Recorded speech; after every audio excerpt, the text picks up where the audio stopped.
The brain is protected by three layers called the meninges. Closest to the brain is the pia mater, followed by the arachnoid mater, and then the dura mater. The cerebrospinal fluid is located between the arachnoid and the pia mater in the subarachnoid space. The cerebrospinal fluid minimizes blows on the head and neck. Concussions are considered mild traumatic brain injuries, which occur after blows to the head. Whilst the meninges and cerebrospinal fluid usually protect the brain from impact, in cases of concussion, the brain collides against the skull, causing bruising. Nerve cell function is also at risk, as the brain in motion causes stretching and tearing of axons within a neuron. Damage to the neurons results in the release of toxins, causing the following symptoms: headache, dizziness, fatigue, blurry vision, and unconsciousness. First-time concussions initially result in an individual's potential memory loss, loss of consciousness, and confusion. This links to the damage within the brain as neurons lack energy to function due to the decrease in blood supply but an increase in demand for blood. This occurs when metabolic activity increases as a result of concussion due to the escalation of excitatory postsynaptic potential, thus making the demand for blood high. The neurons become depleted. Long-term consequences that can occur from athletes with multiple concussions is the development of neurodegenerative diseases, such as chronic traumatic encephalopathy, which is caused by a protein accumulation within the neurons over many years. Once the proteins clump together, neurons die, consequently resulting in brain atrophy.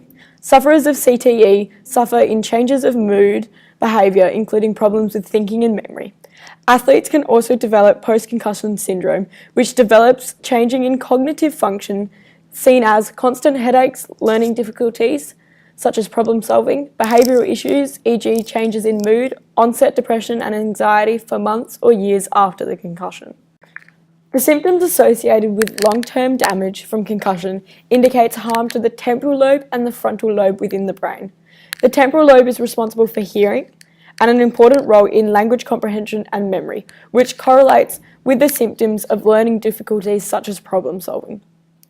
The frontal lobe controls the primary motor cortex, involved in initiating involuntary body movements, and controls areas in speech and cognitive functions such as judgment, foresight, and decision-making. This can be seen in athletes who show behavioural issues as a result of head trauma, such as changing in mood. Multiple concussions are more concerning than individual injuries, such as fractured bones, which recover quickly and heal easily. On average, the estimated recovery time for a fractured arm is 3 weeks, with little to no long-term issues. Comparatively, concussion symptoms last around 1 to 2 weeks, but can result in neuron death, which is irreversible, and potential long-term complications. The sport of boxing is an example of individual injuries healing, such as scrapes and bruises, and multiple concussions from high-impact sport, leaving severe long-term effects.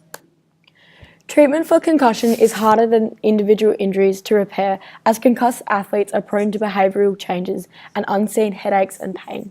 The key to recovery from concussion is rest, and it is imperative that athletes take appropriate time away from sport.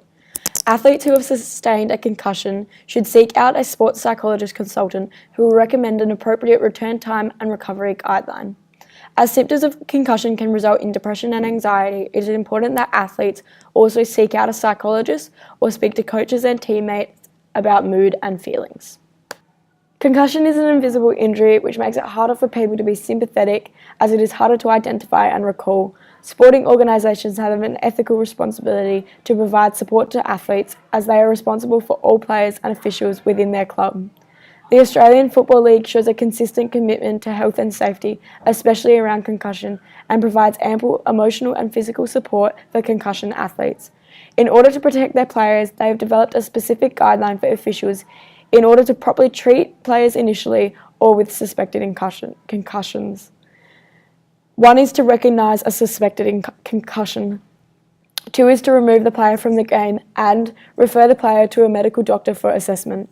Any player who has suffered a concussion or is suspected of having a concussion must be medically assessed as soon as possible and must not be allowed to return to play in the game/practice session. It is important for all organisations to provide follow-up support, as concussion injuries can be long-term. Players within the organisation need to feel comfortable about telling officials when they get injured and understanding the severity of concussions.